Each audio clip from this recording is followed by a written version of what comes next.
Francisco Spinelli já tinha uma fala, vamos ver se eu vou lembrar. A criança é um projeto de luz para o futuro. Evangelizá-la, pois, é iluminar o porvir. E a literatura espírita nos traz reflexões sobre a importância da infância.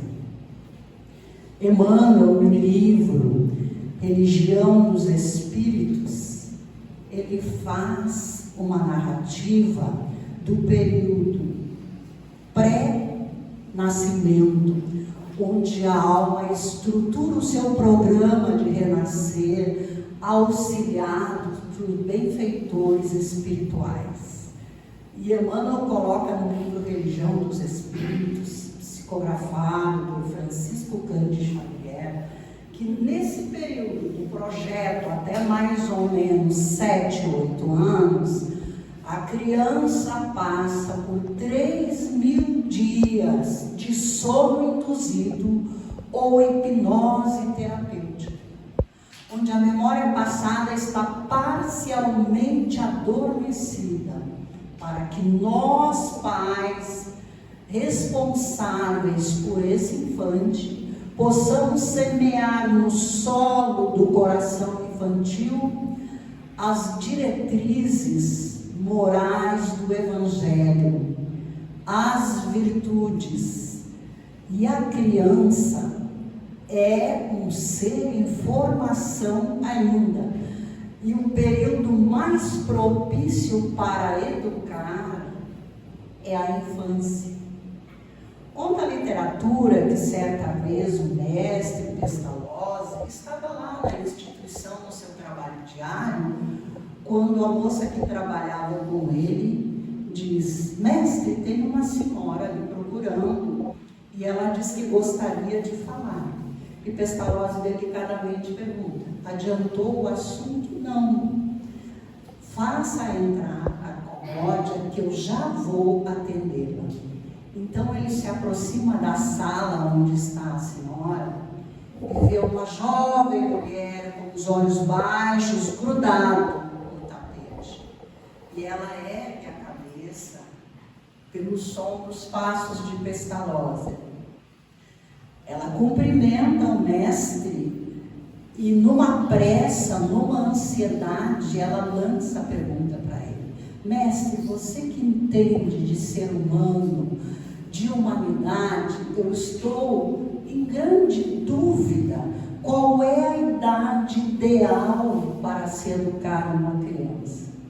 E Pestalozzi, com muita sabedoria, olha para ela e pergunta: mamãe, que idade tem a tua criança? E ela diz: 3 anos, Senhor. E Pestalozzi olha para ela agora com carinho, mas com uma gravidade no olhar. Então, mamãe, volta correndo para casa, que você já está atrasada há 3 anos na educação dessa criança. E a gente fica se perguntando, né? Será que os pequeninos entendem? Eles entendem os limites que são dados pela linguagem e o amor. Eles entendem a presença de quem se importa com eles. Eles entendem os limites de uma paternidade que às vezes o pai e a mãe são até um pouco rude, não por mal, mas pela forma que eles conhecem de educar. E Emmanuel coloca, e a doutrina nos ensina, que é importante educar desde cedo. O lar é a primeira escola. Primeiro dia de vida, primeira aula. Pais e entorno, professores. Então vamos ver algumas reflexões aqui, né? Sejam todos bem-vindos à CEPAC, todas bem-vindos. Então vamos ver assim. Então nós vamos fazer algumas reflexões sobre a criança. Acredito que aqui todos têm criança em casa, alguns no papel de pais e mães, outro no papel de avós, cuidadores, parentes, etc. e tal.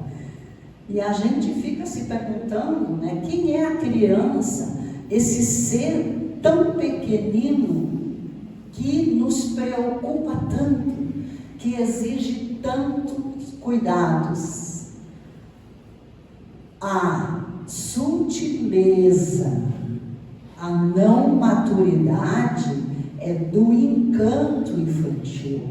A nossa criança é uma alma que já tem estrada na estrada do progresso. Não é a primeira encarnação dela. Algum dia ela encarnou pela primeira vez. Mas, nesse contexto de transição planetária, ela já traz repertório. Então, vamos ver. A criança é um espírito imortal que reencarna em uma nova roupagem corpórea. Essa roupagem é frágil.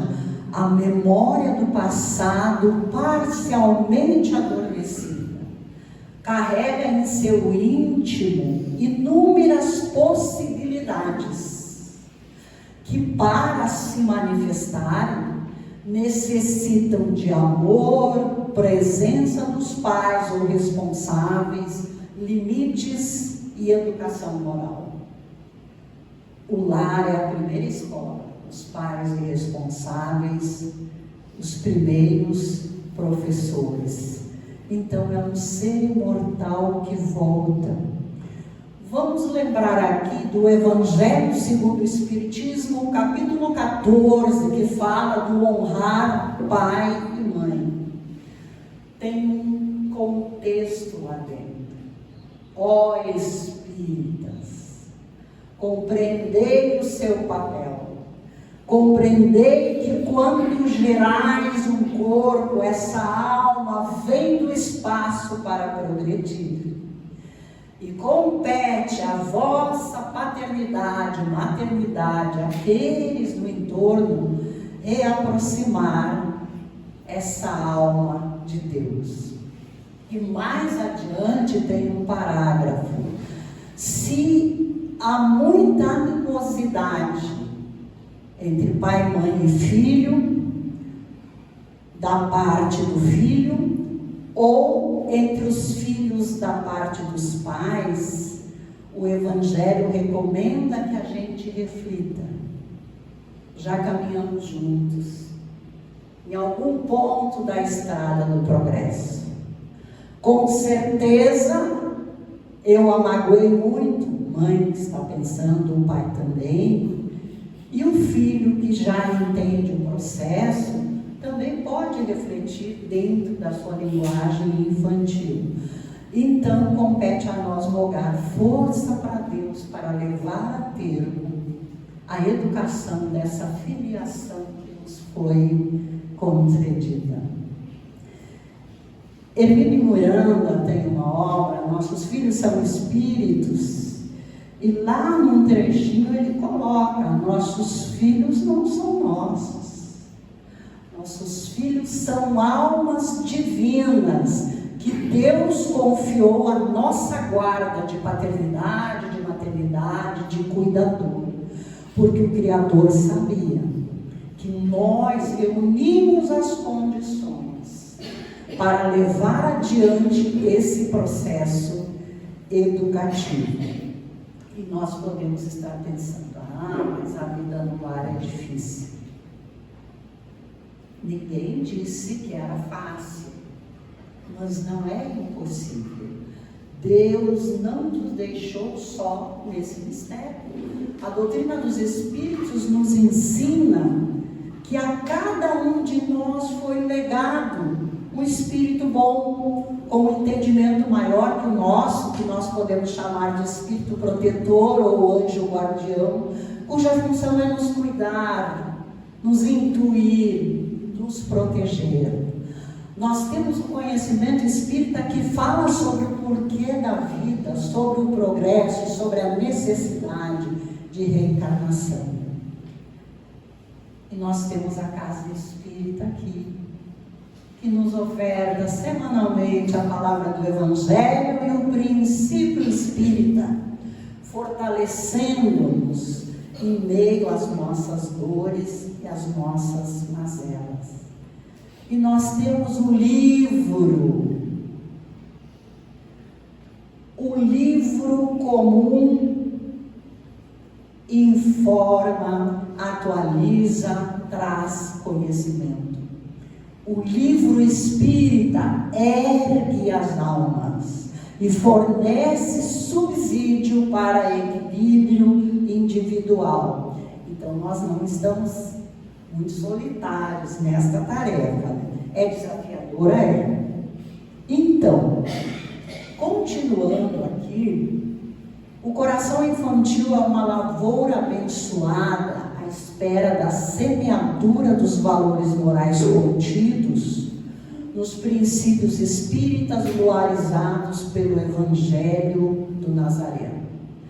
É no ambiente do lar que se inicia a vivência da criança, tendo nos adultos os primeiros modelos e referências para a formação de hábitos e atitude. Então, ficamos refletindo, urge que nós possamos selecionar as nossas sementes que nós vamos plantar nesses corações infantis. A melhor didática é a do exemplo, porque muitas vezes a cabecinha do nosso pequeno fica confusa. O pai e a mãe ensinam uma coisa, mas o pai e a mãe fazem outra coisa. Vamos refletir.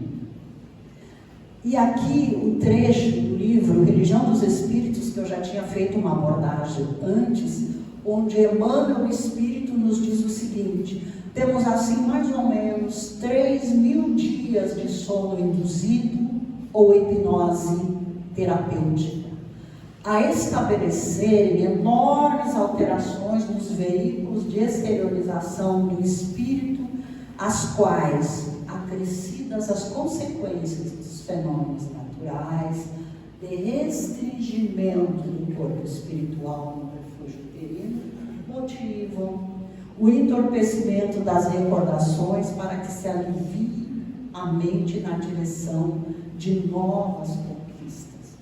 E Emmanuel fala que a criança tem implementos cerebrais totalmente novos. A essência espiritual dessa criança que reencarna já tem bagagem, já tem repertório, mas no renascimento ela recebe esses implementos cerebrais novos, como um solo, como uma terra, onde nós vamos semear. E uma reflexão assim, e nós pais e mães, você, Helena, está exercendo o seu papel no lar, mas quais seriam os nossos papéis diante da criança? Tem aí uma relação. Pais somos nós, filhos são eles. E o que seriam os pais à luz da doutrina espírita? Os pais são os adultos da relação. Desenvolvem um papel educativo, fornecem modelos e exemplos. E lá na questão 208, Kardec pergunta à espiritualidade da codificação se os pais exercem, se o espírito dos pais exercem alguma influência sobre o espírito da criança. E os espíritos respondem para Kardec sim, e que essa influência é importante que ela seja salutar. E também Kardec questiona sobre a família, na questão 765. Ele pergunta para os bons espíritos da codificação: qual seria para a humanidade o relaxamento dos laços de família? A gente vai relaxar, vai cuidar, deixa o barco andar. E Kardec, e os espíritos respondem para Kardec numa frase curta: uma recrudescência ao egoísmo. Mas que verbo é esse, Helena? Recrudescer. Recrudescer significa aumentar, tornar maior. Então, se a gente não cuidar da família, o egoísmo vai crescer em nossa casa, porque ainda somos almas imperfeitas, carregando sombras, ainda somos egoístas. E se a gente não cuidar dos laços de família, isso vai aumentar. E os filhos? Opa! E os filhos, quem são? Os filhos são espíritos imortais que Deus colocou aos cuidados da autoridade paterna e da autoridade materna. E na questão 132 do Livro dos Espíritos, qual é o objetivo da reencarnação? Por que nós nascemos? O Espírito responde: nós nascemos para o nosso aperfeiçoamento moral, para aprender a amar, para desenvolver virtudes. E também, outra finalidade tem a reencarnação: nós sermos cooperadores de Deus. E a gente fica se perguntando, né? Será que Deus precisa da gente? Lá em Canoas, onde eu moro, Deus não dirige ônibus, tem motorista. As escolas da rede municipal, estadual, particular, a gente não percebe Deus dando aula, tem professores. Então, nós somos instrumentos da lei divina, para o nosso próprio aperfeiçoamento moral, para o nosso próprio crescimento, e também para ajudarmos uns aos outros. Então, o período de infância é uma etapa decisiva do processo reencarnatório, em que o espírito mais sensível é receptivo. A memória passada está adormecida, certo? Está envolvido pelo amor dos pais. Ele está particularmente aberto às orientações e influências daquelas que respondem por sua educação moral e espiritual. Sendo a educação a chave do progresso moral, educar desde os primeiros anos é primordial, né? Então é importante. Vamos seguindo com as nossas reflexões. E tem uma mensagem: não basta garantir apenas o conforto material, alimentando e vestindo o corpo. É fundamental também cuidar da alma, fornecendo os valores que promovem sua iluminação. O amor, a atenção, a educação, limites, respeito, escuta sensível e bons exemplos. Certos anos atrás, mais especialmente em 1999, 2000, tivemos a oportunidade de trabalhar no projeto de evangelização da FEBEM, hoje se chama FASE, né? Fundação Socioeducativa, mais ou menos a definição é essa. E trabalhávamos na Vila Cruzeiros com adolescentes, com jovens. Todo o histórico que esse espírito reencarnado trazia, havia ausência paterna, materna. Sabemos que ninguém está descuidado de Deus. A alma renasce do meio mais propício à sua evolução moral. Mas a ausência educativa, a ausência de amor nos primeiros anos, coopera para a fragilidade. Os pais dão amor, os pais limitam, cercam a criança de cuidados, talvez de uma forma até que a criança e o jovem não gostam, o pai poderia ser mais delicado, enfim, mas há uma presença paterna. E quando não há uma presença paterna, a rua ensina, com todo o respeito às madrastas aqui presentes. E a rua é cruel.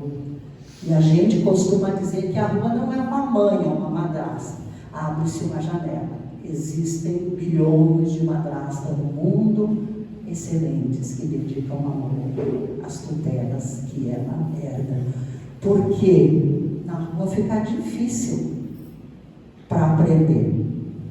E aqui a gente trouxe um trechinho do pesquisador na área da psicologia, estudioso Daniel Goleman, no seu livro Inteligência Emocional, onde ele escreve um texto, a teoria revolucionária que define o que é ser inteligente.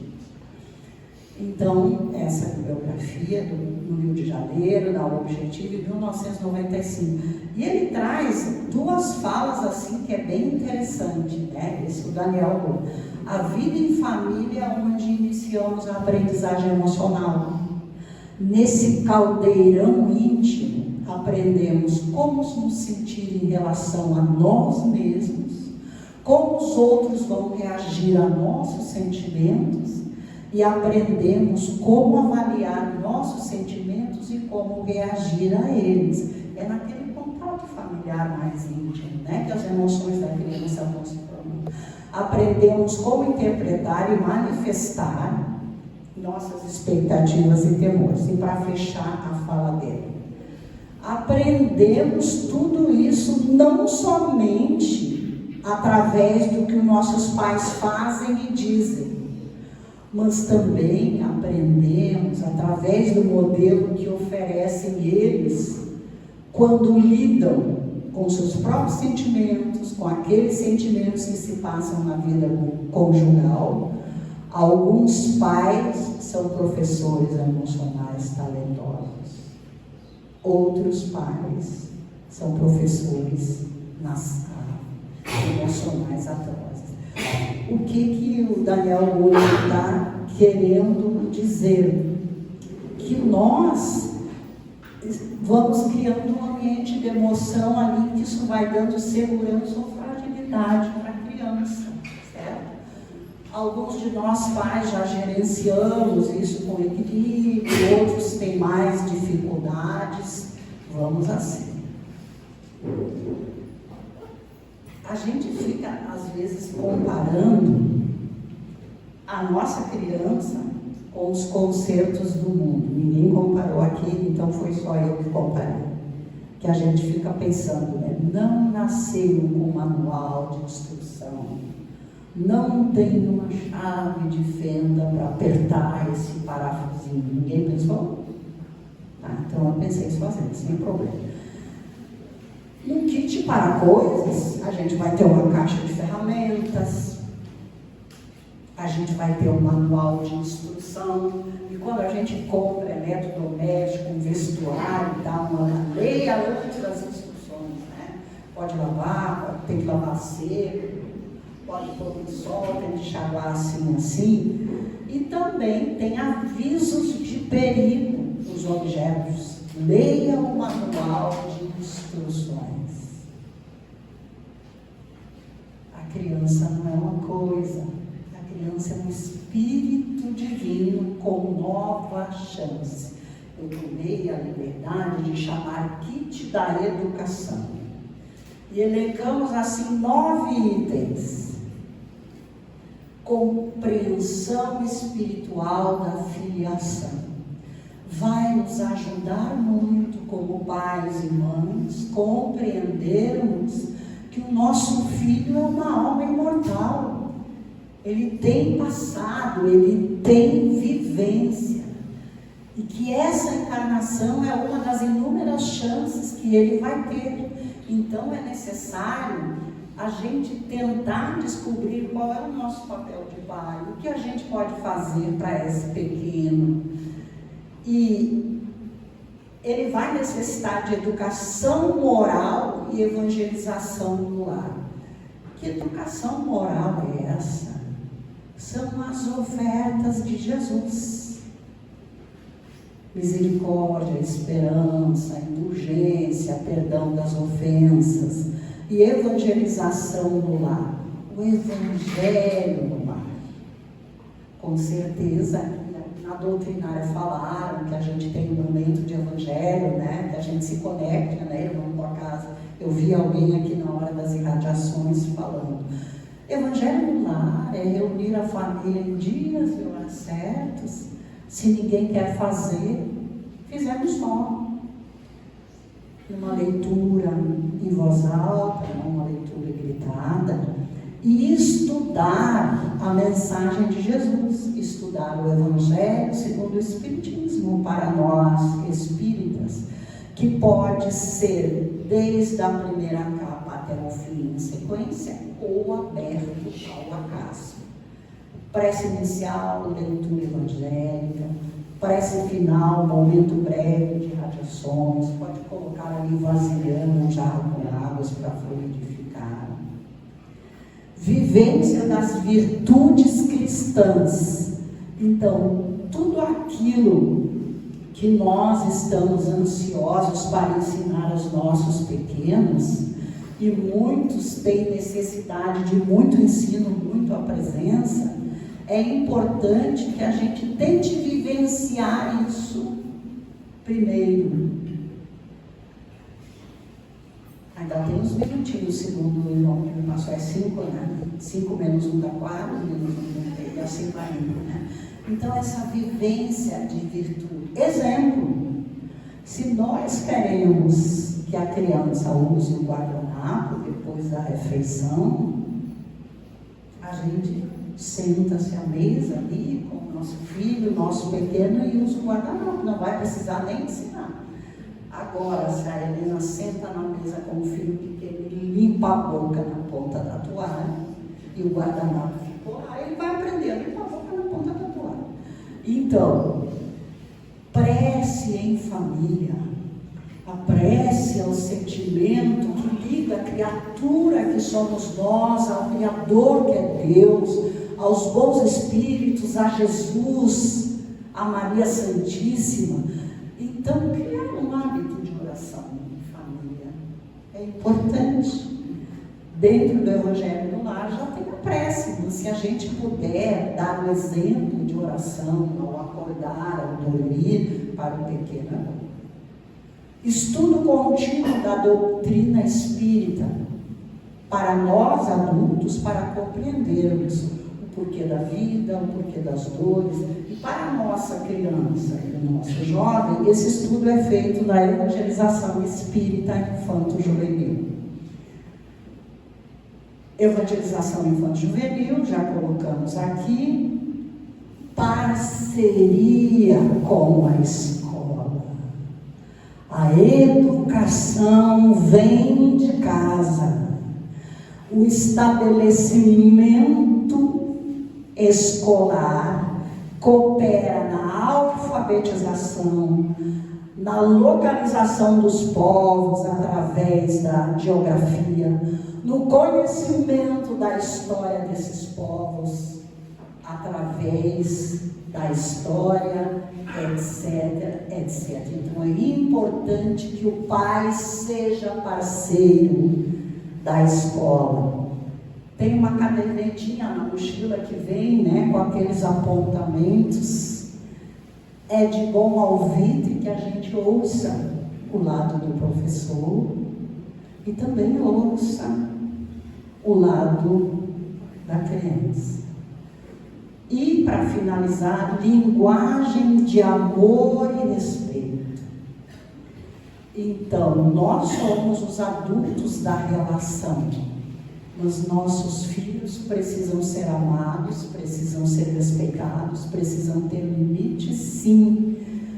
E aqui, eu abro sempre uma janela quando falo nessa linguagem de amor e de respeito que a doutrina nos ensina, e fica uma pergunta para a gente pensar.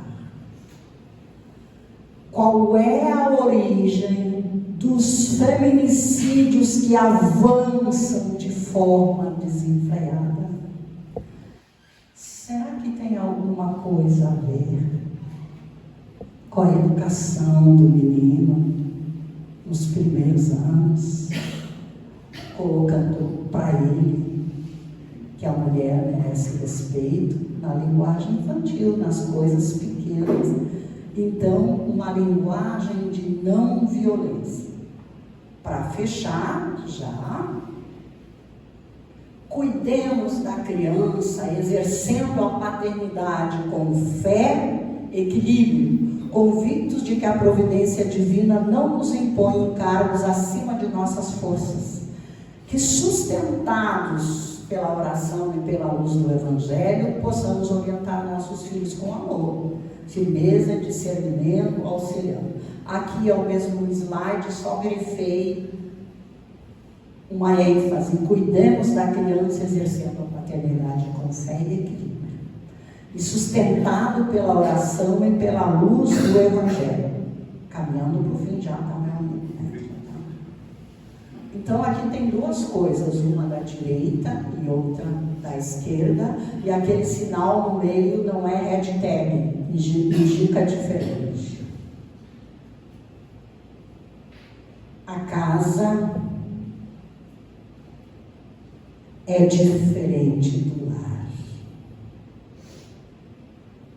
A casa é a construção material de madeira, de alvenaria, de pedra, às vezes é a aba de uma ponte, seja o que for. E o lar? O lar é o emocional, é o sentimental, é o racional, é o vivencial, é a forma como as pessoas tratam umas às outras dentro de casa. Essas palavras aqui são do professor José Raul Teixeira. Então, finalizando, a origem do meu trabalho foi de um texto postado no portal www.ferves.org.br. Quando vocês visitam o site da Federação, tem uma janela lá, Vozes do Movimento Espírita. Esse texto eu tirei de lá. De vez em quando a gente ensaia a escrever, né? Foi publicado em 25 de 11 de 2025. Os senhores acessando vão encontrar o texto na íntegra lá nesse portal. Agradeço pela atenção, pelo carinho, pelo convite desta casa. E nas minhas palavras finais: se o tempo fechar, prece, pedindo calma, pedindo socorro. Se o sol está no céu, os dias são de alegria, prece, agradecendo por esse dia radioso, pela criança que passou na escola, pelo familiar que se curou, enfim, prece sempre, que não tem contraindicação, nos ilumina e nos liga ao Criador. Lembremos, por maiores que sejam as dificuldades, Jesus está no comando do barco de nossas vidas. Busquemo-lo fazendo a nossa parte com amor e carinho. Muita paz.